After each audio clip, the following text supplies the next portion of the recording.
Telugu Desam party అలాగే జనసేన కూటమిలో భాగంగా ఈ అంటే స్థానాలు ఎన్ని స్థానాలు జనసేనకి ఇవ్వబోతున్నారు అంటే ఏం చెప్తారు?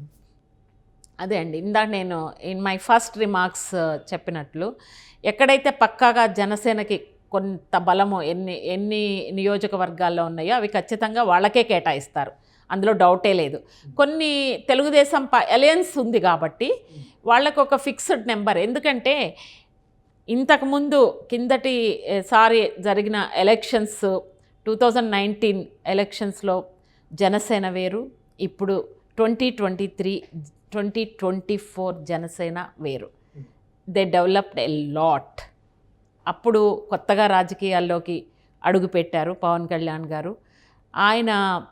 ఆయన స్వతహాగా ఆయన ఓడిపోయినా కూడా పట్టు వదలని విక్రమార్కుల్లాగా పవన్ కళ్యాణ్ గారు నేను ప్రశ్నిస్తూనే ఉంటాను ప్రజా సమస్యల మీద, ప్రజలకి న్యాయం జరిగే వరకు ప్రశ్నించడానికే నేను రాజకీయాల్లోకి వచ్చాను, గెలుపు ఓటములు అనేవి సహజము అని ఆయన ఆ స్టెబిలిటీ ఏదైతే ఉందో, పాలిటిక్స్ వదిలి వెళ్లకుండా, లైక్ హిజ్ బ్రదర్, ఆయన స్టెబిలిటీ ఉంది చూసారా Pawan Kalyan garu, that's very very important.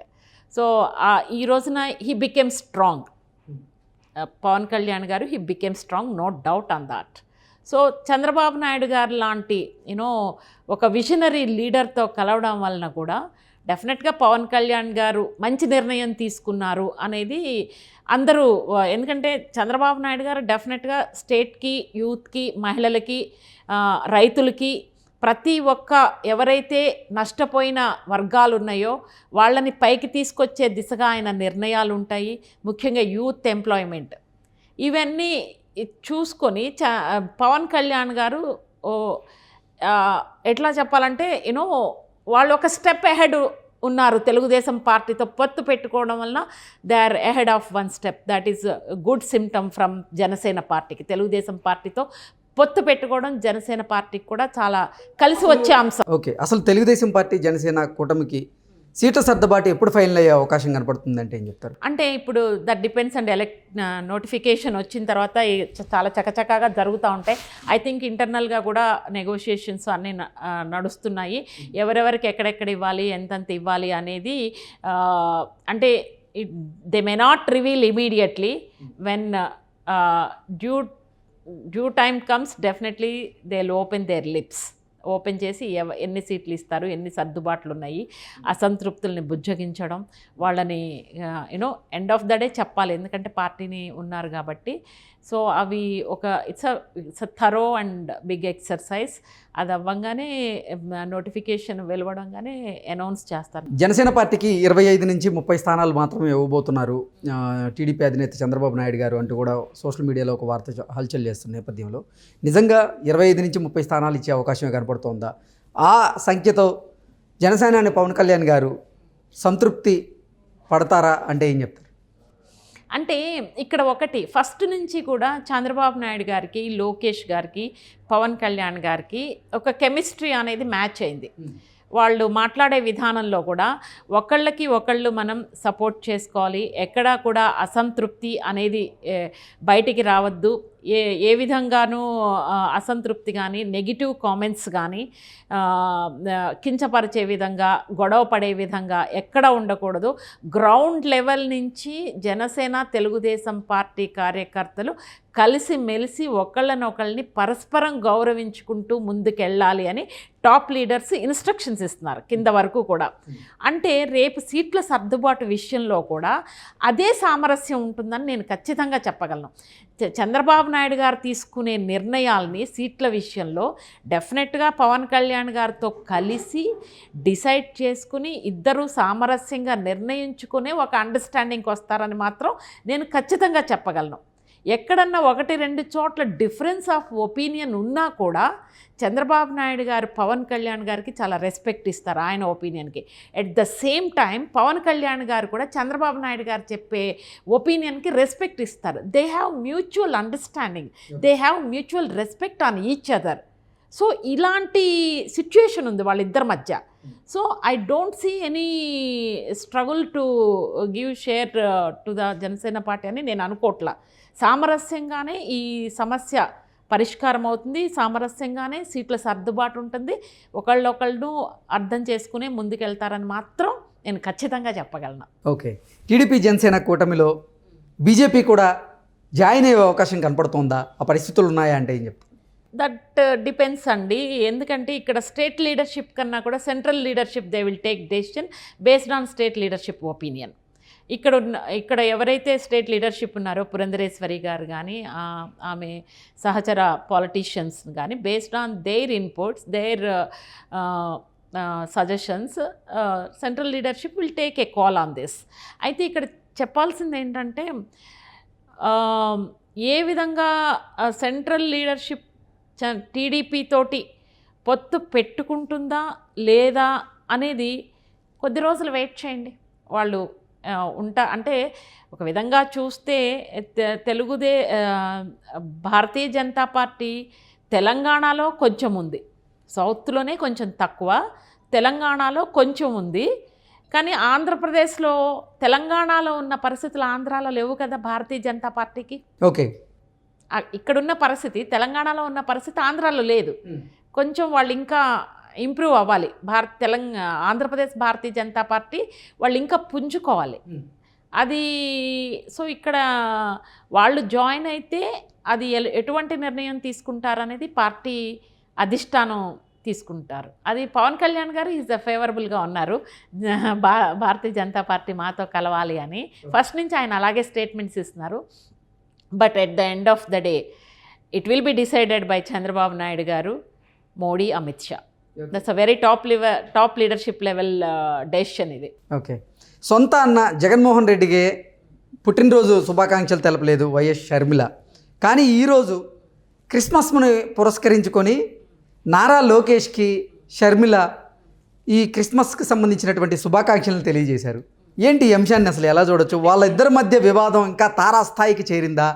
రాబోతున్న ఎన్నికల్లో షర్మిల క్రియాశీలక పాత్రను పోషించబోతున్నారా ఆంధ్రప్రదేశ్ రాజకీయాల్లో అంటే ఏం చెప్తారు? అంటే మీరు అంటే ఈ రాజకీయ పరిణామాలు ఏ విధంగా ఉంటాయంటే it's a good symptom. YS Sharmila గారు నారా లోకేష్ గారికి, చంద్రబాబు నాయుడు గారికి విషెస్ పంపించడం అనేది సామరస్యపూర్వకమైనటువంటి సుహృద్భావమైనటువంటి వాతావరణాన్ని ఆవిడ కల్పించారు. రెసిప్రోకల్గా లోకేష్ గారు కూడా నారా వారి ఫ్యామిలీ నుంచి కూడా రెసిప్రోకల్ అయ్యి విషెస్ని పంపించారు. ఇట్స్ అదే అంట, డెమోక్రసీలో ఉన్న స్వీట్నెస్ ఏంటంటే డిఫరెన్స్ ఆఫ్ ఒపీనియన్ ఉండొచ్చు, కానీ సందర్భం వచ్చినప్పుడు మాత్రం ఒక సిస్టమాటిక్ వేలో సత్సంబంధాలు కలిగి ఉండడం అనేది ఒక మంచి డెమోక్రసీకి నిదర్శనం. దానికి షర్మిల గారు చెప్పారు. అయితే వాళ్ళ అన్నయ్యకి పుట్టినరోజు శుభాకాంక్షలు చెప్పలేదు అంటే కనుక ముఖ్యంగా ఆంధ్ర రాష్ట్ర ప్రజలు అర్థం చేసుకోవాలి. సొంత అన్నయ్యకి పుట్టినరోజు శుభాకాంక్షలు చెప్పలేదు అంటే ఆ చెల్లెలు ఎంత హర్ట్ అయితే, ఎంత బాధపడితే, ఎంత మానసికంగా బాధపడితే విషెస్ చెప్పలేదో జస్ట్ ఆంధ్రప్రదేశ్ ప్రజలు ఒక్క నిమిషం ఆలోచించండి. అదే షర్మిల గారు ఈ రోజున తెలుగుదేశం పార్టీ అధిష్టానానికి ఆవిడ విషెస్ పంపించారంటే ఆవిడ ఇంతకుముందు కన్నా ఇప్పుడు చాలా రియలైజ్ అయ్యి ఓకే చంద్రబాబు నాయుడు గారు గవర్నమెంట్ అయితేనే ఆంధ్రప్రదేశ్ అభివృద్ధి పదంలో నడుస్తుంది అని ఆమె చెప్పకనే చెప్పారు. ఇది జగన్మోహన్ రెడ్డి గారు చంప మీద కొట్టినట్టు చెల్లి. ఓకే, గతం నుంచి కూడా నారావారి కుటుంబానికి అలాగే వైఎస్ కుటుంబానికి రాజకీయ పరమైనటువంటి విభేదాలు అయితే ఎక్కడా లేవు, కానీ రాజకీయంగా వైరం కూడా ఎక్కడా లేదు, కానీ రాజకీయ ప్రత్యర్థులుగా భావిస్తూ ఉండేవాళ్ళు వాళ్ళు. ఇంతకుముందు ఎప్పుడూ కూడా ఇటువంటి సంస్కృతి సంప్రదాయాలను మనం చూడలేదు. ఇరు కుటుంబాల నుంచి ఒకరికొకరు విషెస్ చెప్పుకుంది కానీ పుట్టినరోజు. కానీ ఇప్పుడు కొత్త సాంప్రదాయానికి తెరలేపారు షర్మిల గారు. దీనికి కారణం షర్మిల గారి చూపు టీడీపీ వైపు మళ్ళిందని, టీడీపీలో షర్మిల గారు జాయిన్ అవ్వబోతున్నారని, టీడీపీ నుంచి కడప ఎంపీ స్థానానికి షర్మిల గారు పోటీ చేయబోతున్నారు అంటూ కూడా ఒక వార్త ఇప్పుడు సోషల్ మీడియాలో చక్కర్లు కొడుతోంది. ఏంటి నిజంగానే వైఎస్ షర్మిల గారు చంద్రబాబు గారి నాయకత్వంలో పనిచేసేందుకు ఆసక్తి చూపిస్తున్నారా? కడప ఎంపీ స్థానంలో పోటీ చేయబోతున్నారా టీడీపీ నుంచి అంటే ఏం చెప్తారు? అంటే ఇక్కడ just let's go back to little హిస్టరీకి వెళ్దాము. చంద్రబాబు నాయుడు గారు, రాజశేఖర్ రెడ్డి గారు డిఫరెన్స్ ఆఫ్ ఒపీనియన్ ఉన్నాయి చాలా చాలా ఇష్యూస్లో. కానీ అయినా కూడా ఒకళ్ళు రెస్పెక్ట్ ఇచ్చుకునేవారు. ఎండ్ ఆఫ్ ద డే సభలో, అసెంబ్లీలో చాలా రాజశేఖర్ రెడ్డి గారు చాలా హేళనగా నవ్వినా కూడా చంద్రబాబు నాయుడు గారు చాలాసార్లు హుందాగానే ఉన్నారు, ఎప్పుడు అట్లా రియాక్ట్ అవ్వలేదు. బట్ అదేంటంటే ఒకళ్ళకొకళ్ళు రెస్పెక్ట్ తర్వాత అయినా కూడా రాజశేఖర్ రెడ్డి గారైనా చంద్రబాబు నాయుడు గారైనా they are very high level matured leaders అండి. వాళ్ళు రెస్పెక్ట్ ఇవ్వడం అనేది ఉండేది వాళ్ళప్పుడు. ఈ ఈ జగన్మోహన్ రెడ్డి గారిలో ద్వేషపూరితమైన మాటలు, ఒక రెచ్చగొట్టే వ్యాఖ్యలు, ఒక డర్టీ ఎన్వైర్న్మెంట్ని రాజశేఖర్ రెడ్డి గారు ఎప్పుడు క్రియేట్ చేయలేదు. జగన్మోహన్ రెడ్డి గారు ఎంత డర్టీ ఎన్వైర్న్మెంట్ ఆంధ్రప్రదేశ్లో క్రియేట్ చేశారంటే, కులాల మధ్య గొడవలు, మనుషుల మధ్య వైషమ్యాలు, కులాల మధ్య వైషమ్యాలు, ఒక డర్టీ ఎన్వైర్న్మెంట్ని జగన్మోహన్ రెడ్డి గారు ఈ రోజున ఆంధ్రప్రదేశ్ని క్రియేట్ చేసి నాశనం చేశారు. 50 ఏళ్ళు వెనక్కి తీసుకెళ్లారు. ఇటువంటి సందర్భంలో షర్మిల గారు ఒక కొత్త సాంప్రదాయానికి తెరతీసి ఈ రోజున ఆవిడ ఒక మంచి సాంప్రదాయానికి తెరతీశారు. ఆవిడ టీడీపీ వైపు చూస్తున్నారా, కాంగ్రెస్ వైపు చూస్తున్నారా అంటే still it is not yet decided. కానీ ఆమె కాంగ్రెస్ పార్టీ అధిష్టానంతో ఆమె భర్త అనిల్ కుమార్ గారితో పాటు ఢిల్లీలో చర్చలు చేశారు. సోనియా గాంధీ గారితో, రాహుల్ గాంధీ గారితో, డీకే శివకుమార్ గారి నేతృత్వంలో ఇవంతా జరిగింది. But they did not reveal outcome till today. ఈ రోజుకి అవుట్కమ్ బయటికి రాలే, ఏం జరిగింది ఏంటి అనేది. తెలంగాణలో రేవంత్ రెడ్డి గారు కొంచెం అపోజ్ చేశారు, ఆంధ్రాలో ఉండొచ్చు అన్నట్టు ఒక టాక్స్ వచ్చినాయి, rumours. We don't know how far they are correct or not. అయితే ఈ రోజున ఆమెని ఆంధ్రప్రదేశ్ చీఫ్గా చేస్తారు, కాంగ్రెస్ చీఫ్గా. ఇది బయటకు వస్తున్న సోషల్ మీడియా మాటలు.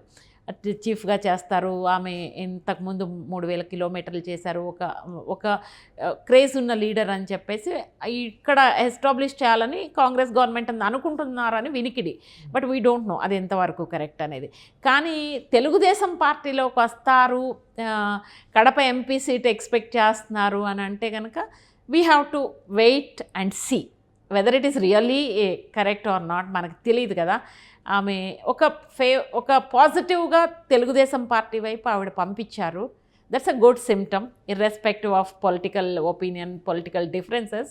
That's a good symptom from Sharmila garu. We must appreciate her.